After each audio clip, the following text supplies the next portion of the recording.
So let's start. I'll just anyway. Any volunteers on the the quiz that I gave you? No, who has any volunteers on the answer?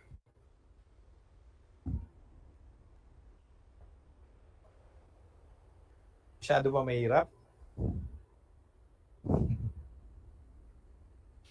None? No volunteer? Okay, I'll just present it.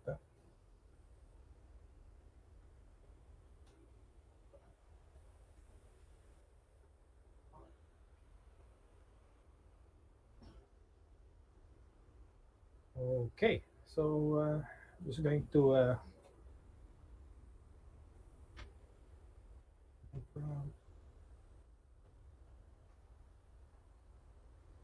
so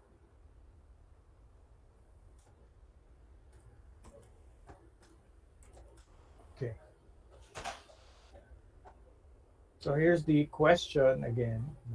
Okay.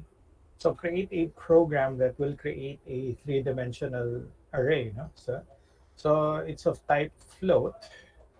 So this is the name of the array. And of course, it's 3D because we have a table, row, and column. No? So here, the question here is populate table 1 and 2. Table 1, it's more on the product code. No? Okay. And table 2, it's more on the quantity. Yeah? Okay. So table 3 should produce the output. No? Okay. So if you look at table 3, yeah? Okay. So it is dependent on table 1. So first one is 2, and the middle part is 5. No? Okay. Um, Filing format, last name, first name. Then okay. So anyway, let's concentrate on the array. No?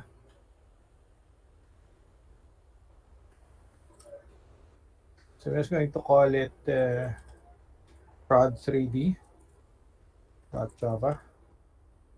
Okay. Okay.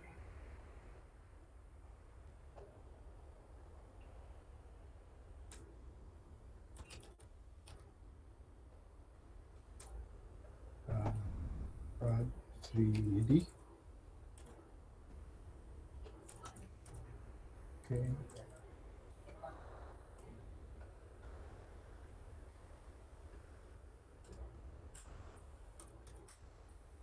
So okay. Public static void main. Okay. So let's create the main program here. Okay. And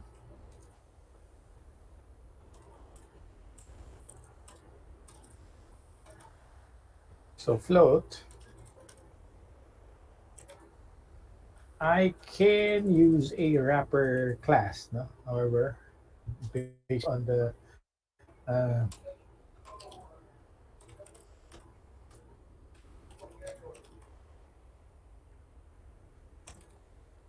okay, based on the specifications given, yeah, we should rely on primitive data types only.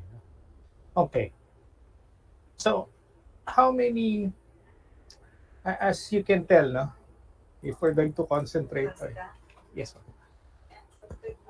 okay,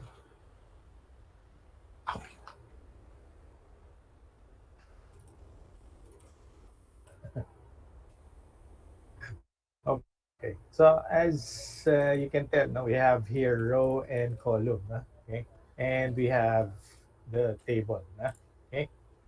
So how many tables are we talking about, class? Three Tatlo po. table, three tables, sir. Tapos Three. 8x2. Okay, so we have three, and then 8 rows, and then 2 columns. No? Okay, so okay, there are. some of you who are still confused, no? Especially when you you we just talked about what's this simple arrays, no? Or have you gotten in your discussion to two-dimensional arrays? Hmm? Not yet. palagi po kami sir stuck sa 2D. So 2D. we don't know much implementation when it comes to 3D.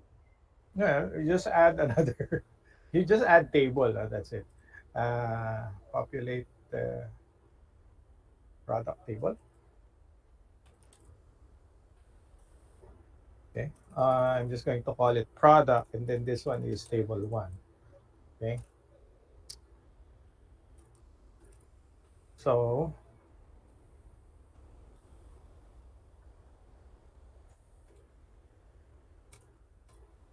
I'm just going to copy this 16 times, no?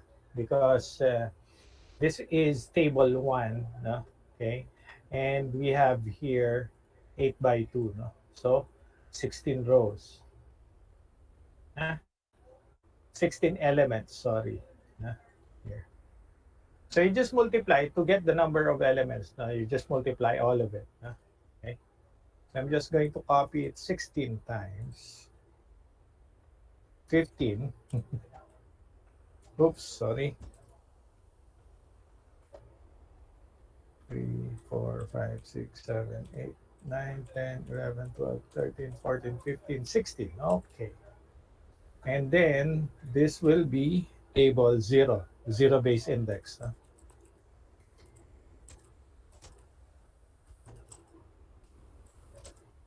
Okay. So we have in table 0, 8 rows. So that's 0, row 1, row 2, row 3, row 4, row 5, row 6, row 7, and row 8. Okay. Then we have column 1, column 2, column 1, column 2, and so on. You get the idea.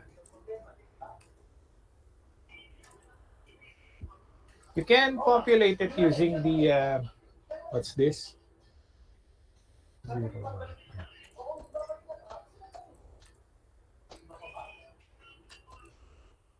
But this is more straightforward, and everybody can understand. Okay? So if we, okay, 1, 2, 3, 4, 5, 6, 7, 8. Okay. So I'm going to copy once more, here. And then this is going to be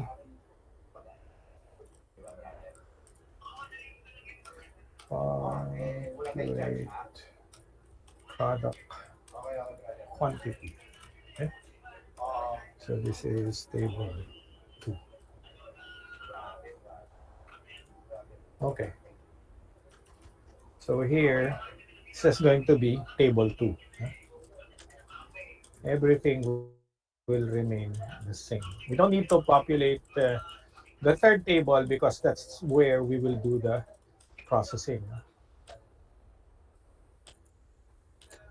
Okay, so I'm just going to enter the data. Any questions so far, class? Hmm? That's going to be 503, 302, F, and then 2.75F, because it's float. No? As if we define an array, you know this already, no? Okay, everything in the array must be of the same data type. No? And then 503, 303,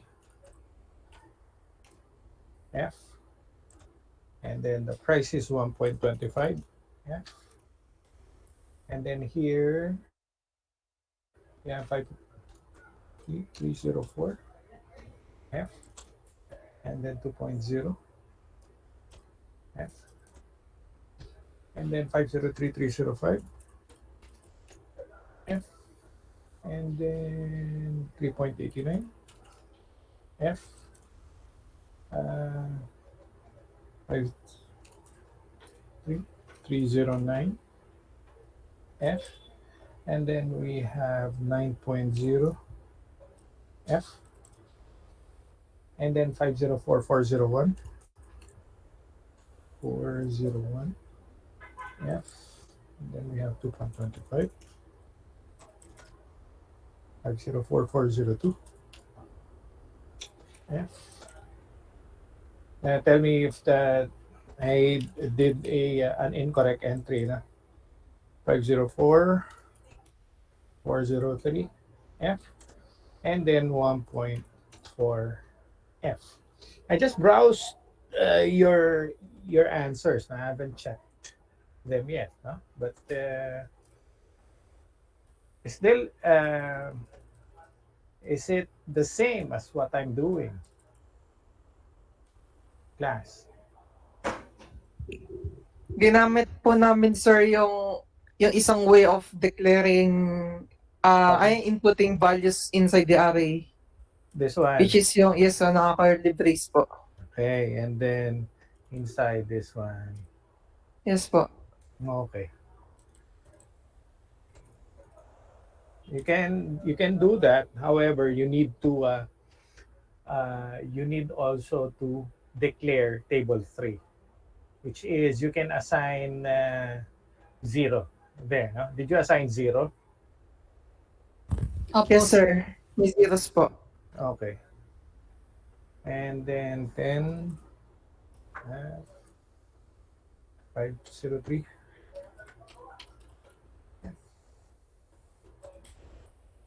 and then 22. Oops. And then 50330 305 F 50 2250. Okay. And then 303 F. This is 40 on 0 F. 303 30. Oh, then 1, 2, 3, 4, 5, 6, 7, 8. 4. 303. Wait, I made a mistake. 5, 2, 22, and then 5 again, that's 15, and then 303, that's 40. Okay. F, and this one is 10. 10. And then 50330. 503 309. Sir, mali po yung index. Yung content po. Where? Wait. For a while. After ng 15, dapat 5, sir. After the 15. Okay. 15. 5033303F. Should be 5, not 40. Okay. Should 303. Okay, thank you.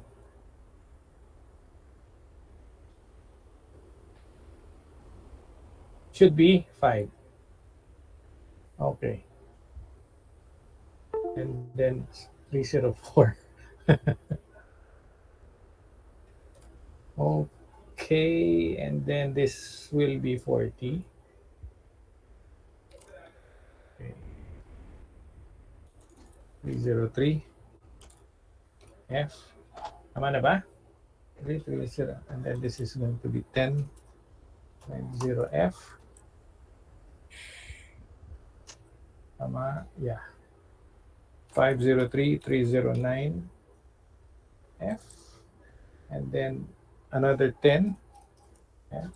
And then the last one is 503.303F, and this will be 12. Okay. Let's count again. I'm going to check, double check. 302, 22, and then 305, 15, and 303, 5, and then okay, 40. Okay. Now, as you can tell, no, there are product codes. This is the product code, no? And then this is the price, okay, of that product. And this one is table one, no? And then, of course, I'm just going to explain this one. This is, yeah, you know this already. Column, you know this already. It's already in the questionnaire, no? And then what we have here in table two, no, we have the product code and then the quantity, no. So as you can tell, there are product codes that are repeating, no? Okay, which means that there's 5 and 5, and then 3 repeats thrice, no. So you have to accumulate. We have to add 10. Uh, 305, 10, and 15. This is going to be 25, no, as seen on the example. Okay. And then, there's no example here. Okay. And also, there are product codes here that are not existing. Meron ba? 303. In product, yeah, there's no 3309 in product, in table 1. Yeah, there is. No, wait.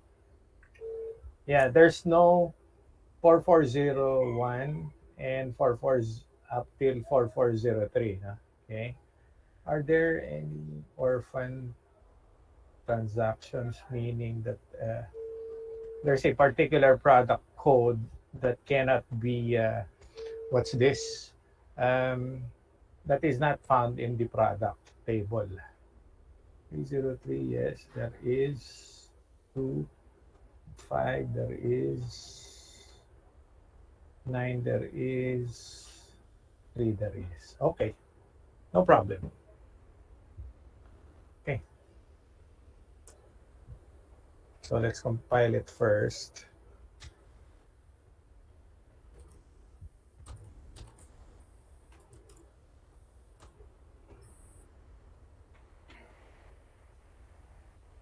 Okay, 921.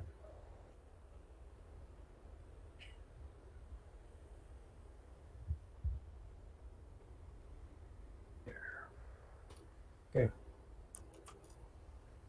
compile it first. Compile it again. Okay,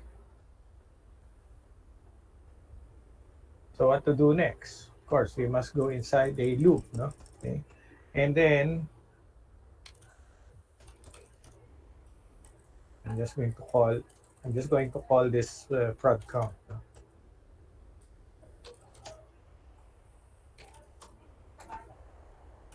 Equals 8, because we're talking about 8 items or 8 products, no? Okay, and then uh, we're going to have a main loop, no? Okay.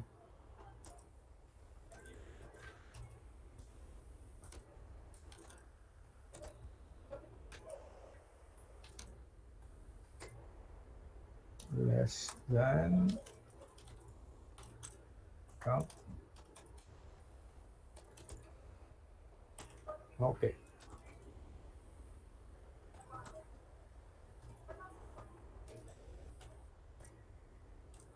Okay. So,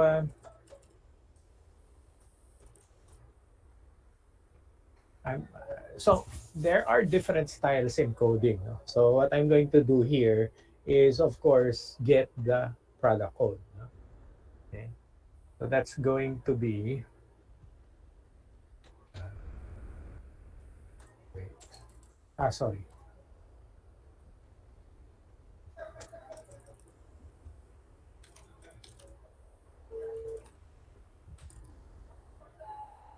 Okay. Sorry. It should be float. It's going to be product code. Uh, and then price. And then quantity. Okay. It's the, and then the amount. No? So let's declare it first. Okay. Then let's get the first product code. No? That's going to be equals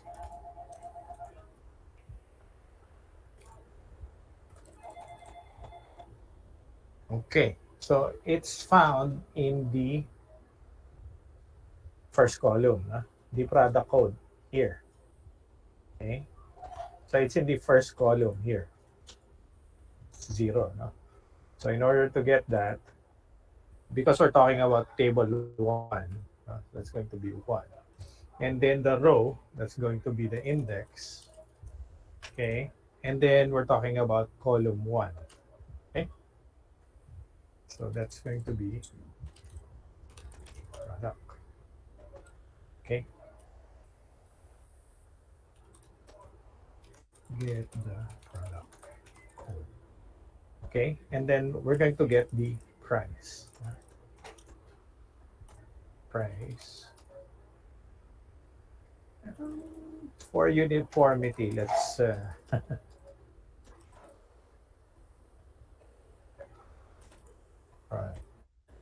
Column C. Right. Column C. Yeah. Quantity and then amount. Okay. So Sir, the question price, lang. yes. Yung 0, sir, yung first is the table, next is the rows, then next followed by column. Tama po? Yes. Yes. Okay. Okay So po. if we're going to remark in this, we're going to get from the product table. Sorry. So this is table 1. Okay. We have the row. Okay. And then we have the column. So column 1. Okay. I'm just going to call it C1. Column 1. Okay. So the row, of course, no, we're going to get it from the loop. Okay. So the price is going to be, again, that's going to be from the first table. That's 0. And of course the row. And then of course the column, which is 1.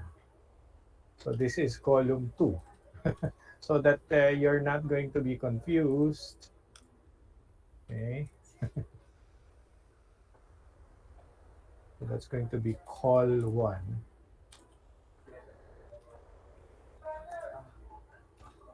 Get the price. This is going to be column 2. Okay. Class, getting it? Are we okay? Yes, sir. Okay. So we're going to proceed to table 2. No? Okay. In order to do that, we're going to read, of course. No? So that's going to be in a loop, no? So that's 4.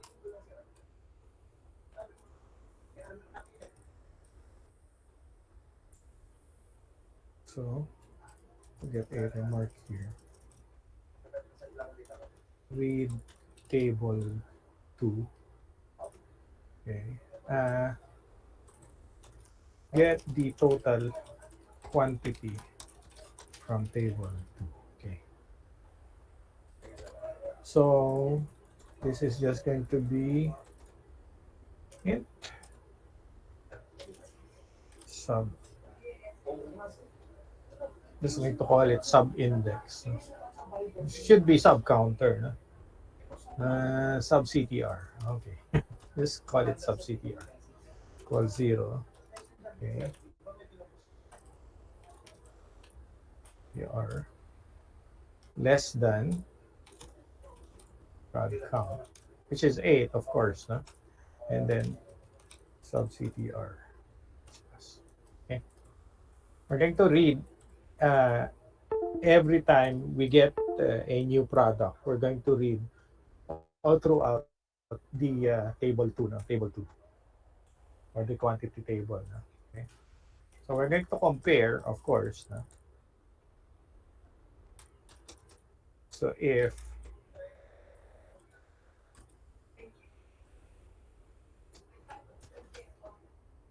okay, and then it's better that we initialize the amount, of course. FLT amount equals to 0. Okay. So that okay. So let's compare, of course, the prod code. Okay. Equal to, if the product code is equal to the product. Okay. And then this should be table 2. Huh? Okay. And then this should be sub CTR. And then this should be, where is the product code in table 2? Is it column 1 or column 2? So we're looking at table 2 here. Column Product 1. column 1. Okay, so this should be 0. Okay.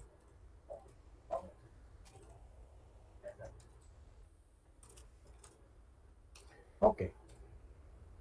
So if it has found a match, huh? And then the quantity, there's the prod quantity. Okay, I should initialize it also. No? Prod quantity amount. Okay, shortcut. Sir, wala pong data type. Where? There. Yung float product quantity. Here. There's the data Okay type. po. So, explicit na po siya. Okay. So that I'm not going to repeat it again because it's inside the loop. No? Okay. So if that's the case, then we're just going to add. No? Prod quantity. Okay.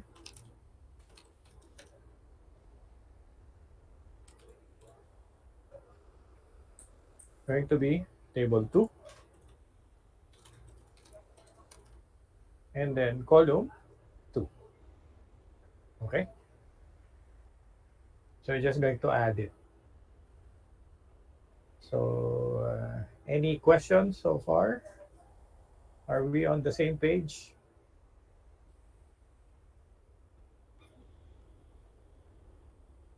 Class, any questions? Sir?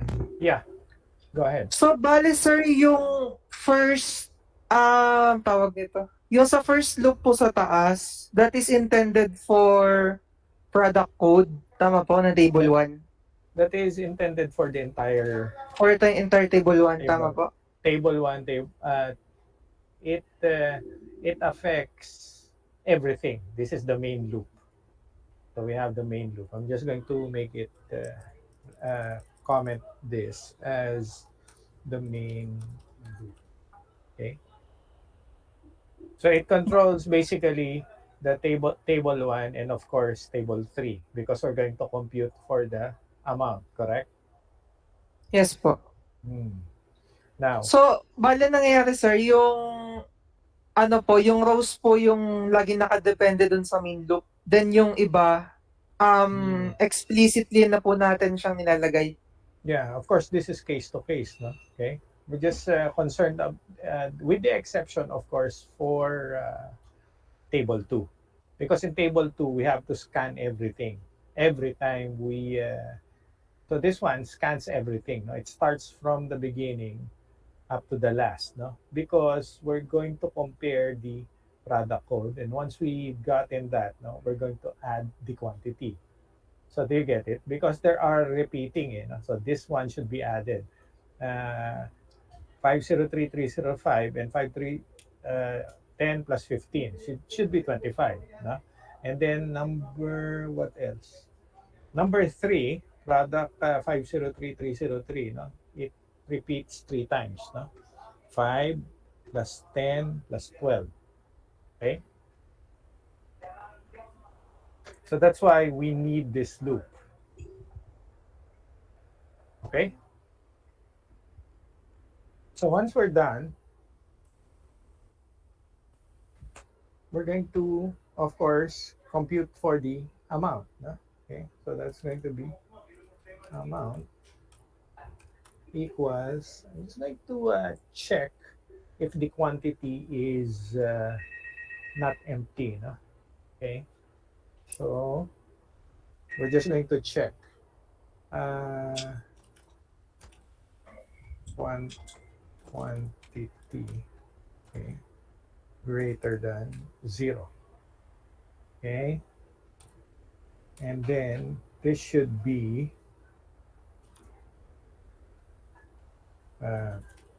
prod price multiplied by prod quantity. Okay, otherwise this would be 0. What did I use? What is this? Instead of doing this one,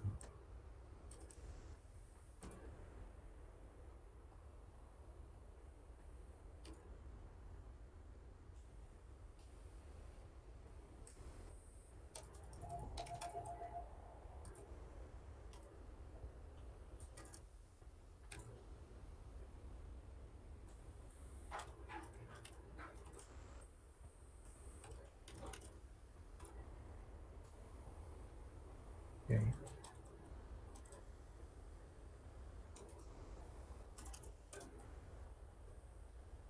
so this is going to be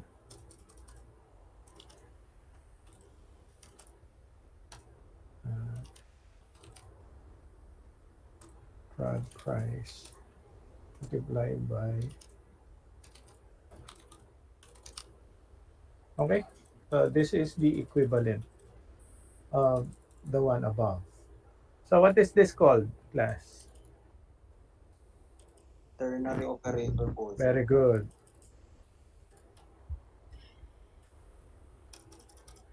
Okay, so some say it's much faster than the other one. Okay, say so. I haven't proved that yet. Okay, since we have computed for the amount, that's why we're going to store it. So that's going to be product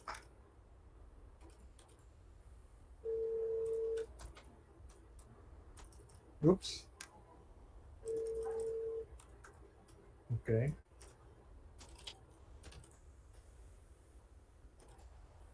so product, we're talking about table 3. Okay.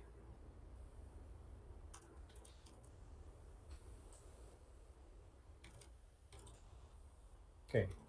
And then we're going to store, of course, in column 1 and column 2. No?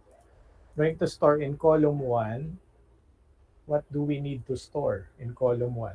The product code, right?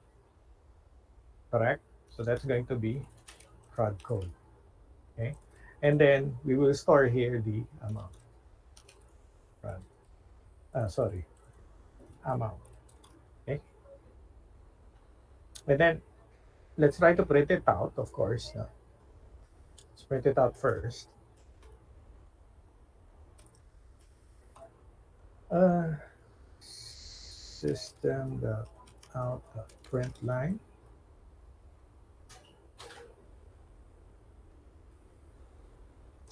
So it's going to be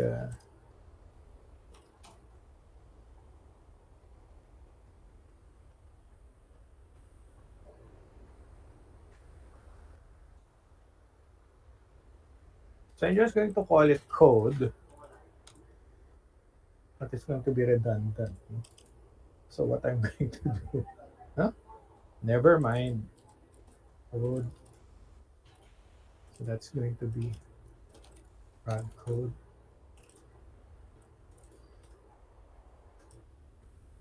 Let's have a pipe to separate it now.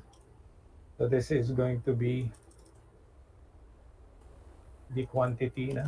Just going to call it quantity.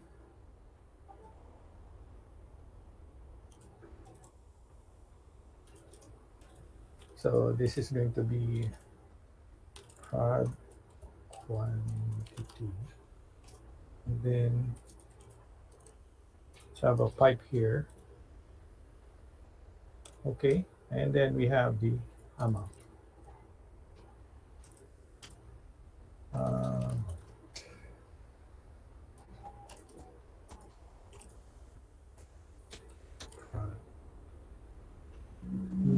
sorry.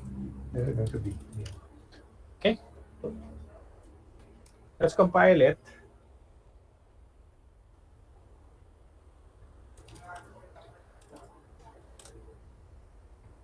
Okay. And then let's run it.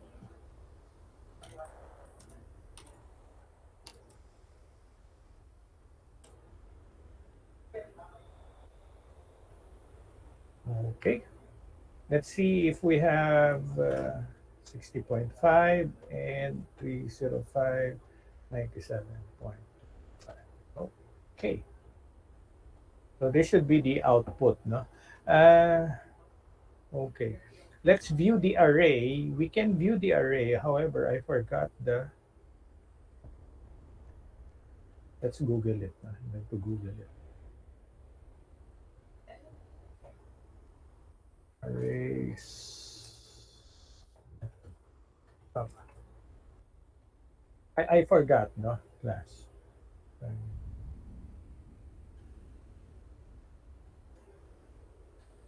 Okay.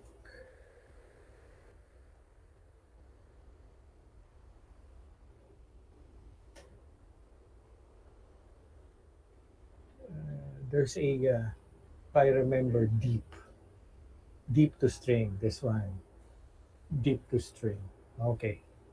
So I'm going to use this method, no? Deep to string. Deep to string. Okay. So what I'm going to do, of course, is import it now. Import java.util.arrays. Okay. And then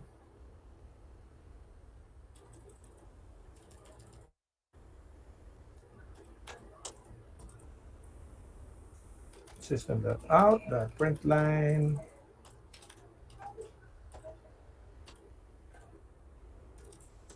content of product array. So that's going to be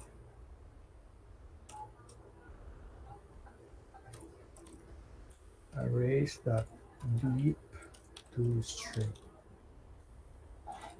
Okay.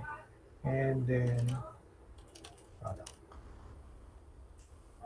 Okay, if I remember right. Let's compile it again. Okay, then let's run it.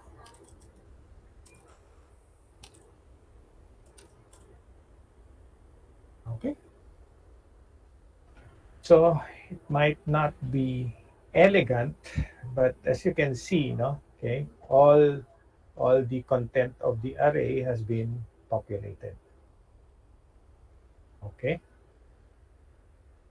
So class, I'm going to go back to the program. Okay. Any questions? Is it besides the population of the array, no? With regards to, did anybody got that right?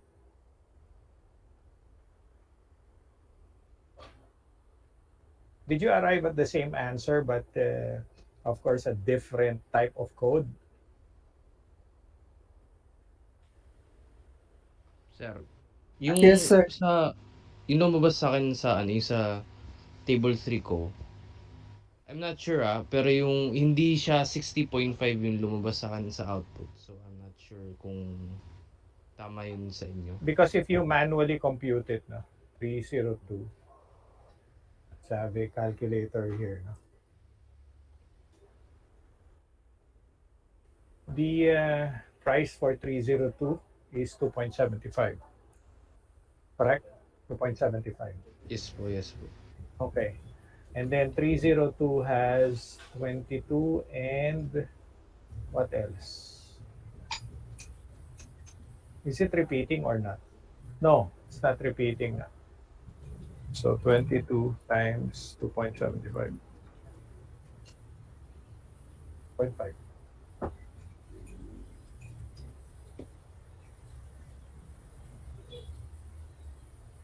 Did I get that right or wrong? Tama po, sir. Okay. So what was the question again?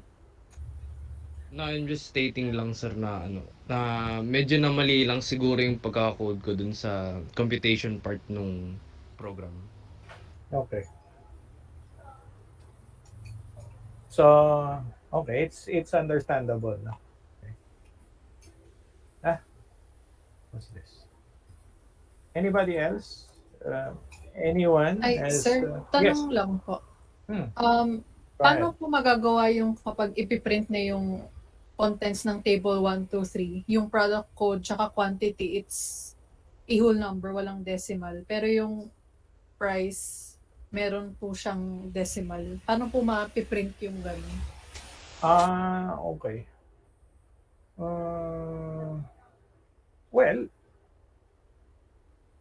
we're just going to do conversion, no? Okay. So what I'm going okay.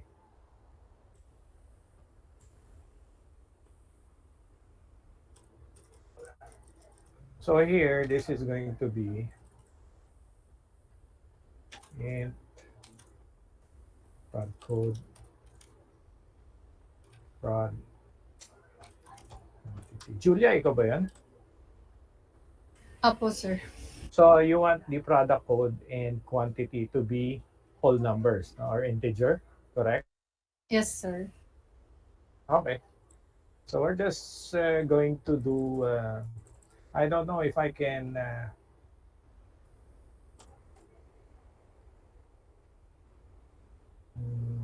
Okay. So before the printing, this is going to be a special case, just to convert it, no? You don't need the thing. I think int. Sorry. So that's going to be prod code. I think you can store that directly, no? Okay, that's going to be, I think, because this one is lower. If not, then we know what to do, no? This is going to be quantity. We're just going to call it QTY, no? Prod quantity. Okay, so let's try to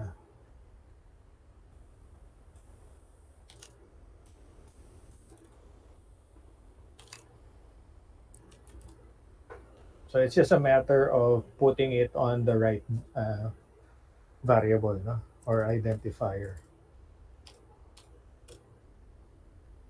Okay. Sorry. It needs this one.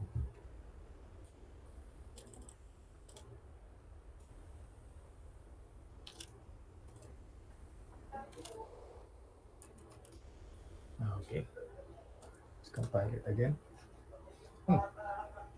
Cannot find.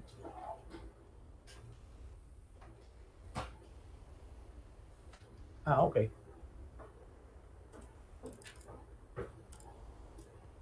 From QPY.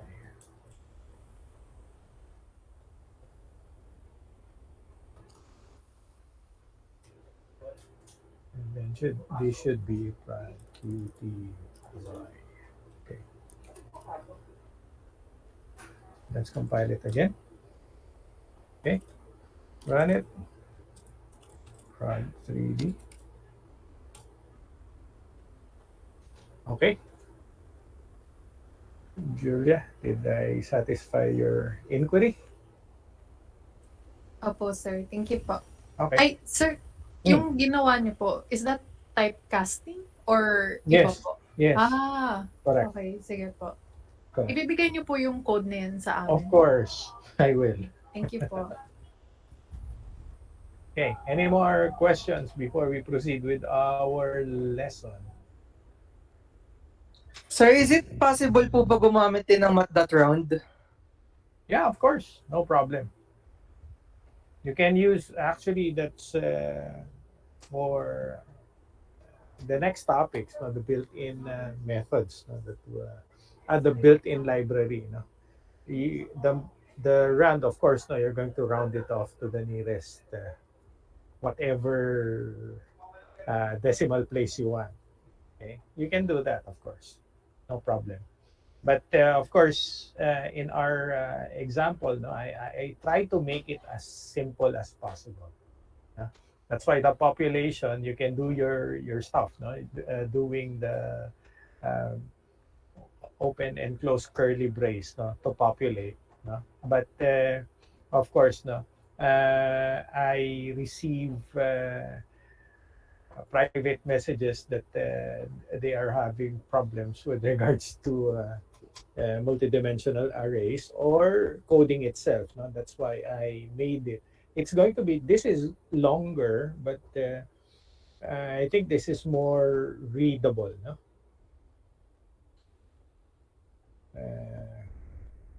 Are you still having problems, class? Most of you, some of you. Any questions before we proceed with the next topic?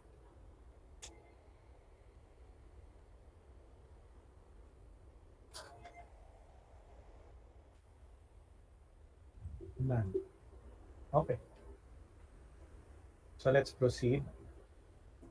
Our next topic is, of course, I'm just going to close this one and then close this one. Is, of course, inputting using the GUI. No? Okay. So that's going to be Notepad.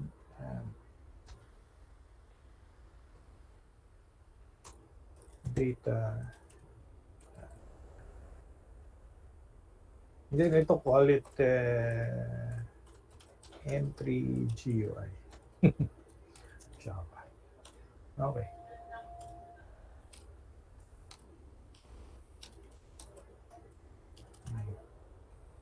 Entry GUI. Okay.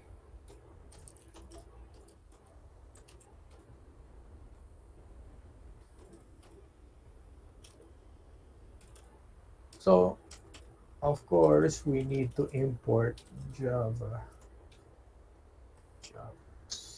That's J option.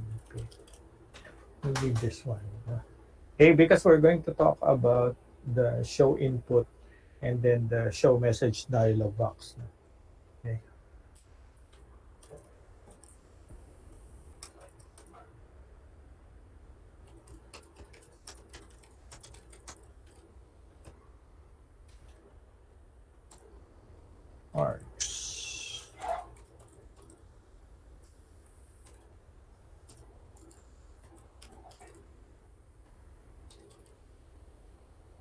Okay.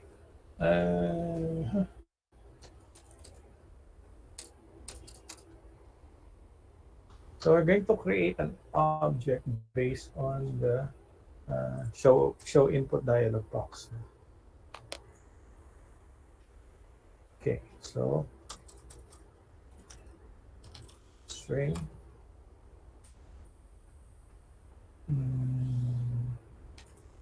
input j option pane that show input dialog. Okay.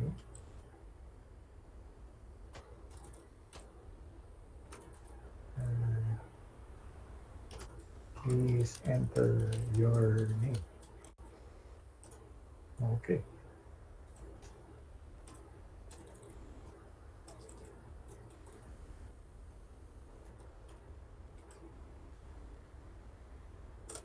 Okay.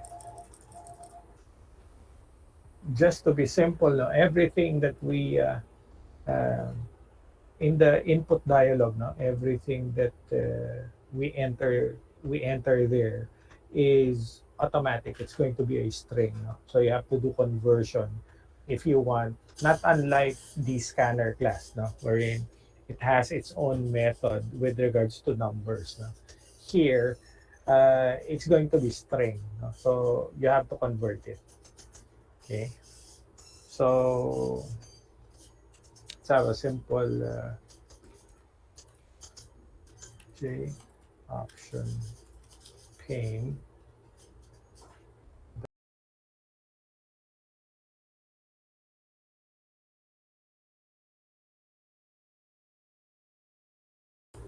This is going to be I.